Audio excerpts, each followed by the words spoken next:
This channel does not promote any violent, harmful, or illegal activities. All content provided by this channel is meant for an educational purpose only. টানা 3 বারের বিধায়ক, কিন্তু তবুও তার উপর আস্থা নেই স্থানীয় নেতাদের। উল্টো প্রার্থীর বিরুদ্ধে অত্যাচারের অভিযোগ। গোষ্ঠী কোন্দলের অন্য মাত্রায় পৌঁছে গেছে মীনাখা। ঈদের পর থাকতে পারে বড় চমক। ততক্ষণ সে ক্ষমা না চাইবে, পায়ে না ধরবে, ততক্ষণ উষা রানী মণ্ডলকে আমরা মানি না, আমরা মানি না, আমরা মানি না। বিজেপির সাথে যাতে আঘাত করে তার সাথে আমার কোনো সম্পর্ক নেই, আজ সাথে আমার কোনো সম্পর্ক নেই। 24 সাল লোকসভা ভোটের আগে বসিরহাটে প্রচার সভা থেকে মীনাখার বিধায়ককে কার্যত তুলোধনা করেছিলেন মুখ্যমন্ত্রী মমতা বন্দ্যোপাধ্যায়।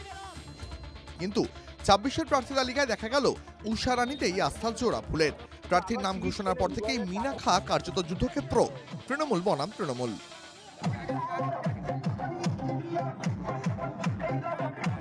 গোটা বছরই উষা রানী ও আব্দুল খালেক মোল্লা গোষ্ঠীর লড়াই খবরের রসদ যোগায়। এবার অভিযোগ, প্রার্থীর পদ ফিরে পেতেই উষা রানী গোষ্ঠী খালেক গোষ্ঠীর দিকে আক্রমণ চালাচ্ছে। মঙ্গলবার রাত থেকে শুরু হয়েছে বোমাবাজি, একাধিক তৃণমূল কর্মী আক্রান্ত, ভর্তি হাসপাতালে। এবারে খালেক গোষ্ঠী দিচ্ছে দল ছাড়ার হুঙ্কার। যে অত্যাচার আমরা দীর্ঘ 15 বছর প্রসারিত আক্রান্ত, আমরা জেলা সভাপতিকেও জানিয়েছি। যদি আমরা নিশ্চিত করে সুরাহা না পাই, আমরা কঠিন সিদ্ধান্ত নিতে বাধ্য। আমাদের পঞ্চায়েত সমিতি মেম্বারদের মারছে, আমাদের চারজন বিএলএ 2 যারা লোকালে বসে কাজ করে তাদেরকে মারছে।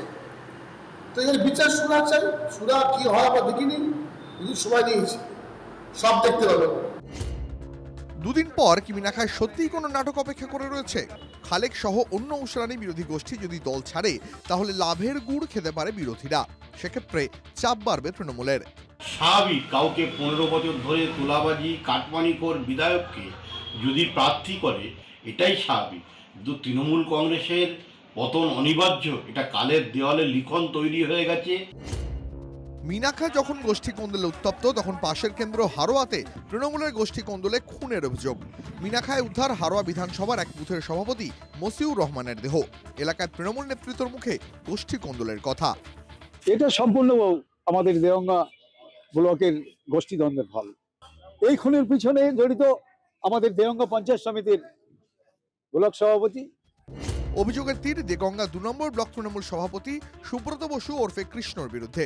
আমরা তার সঙ্গে যোগাযোগের চেষ্টাও করেছিলাম, কিন্তু তিনি কিছু বলতে নারাজ। বসিরহাট থেকে নূর আলমের রিপোর্ট, TV9 বাংলা।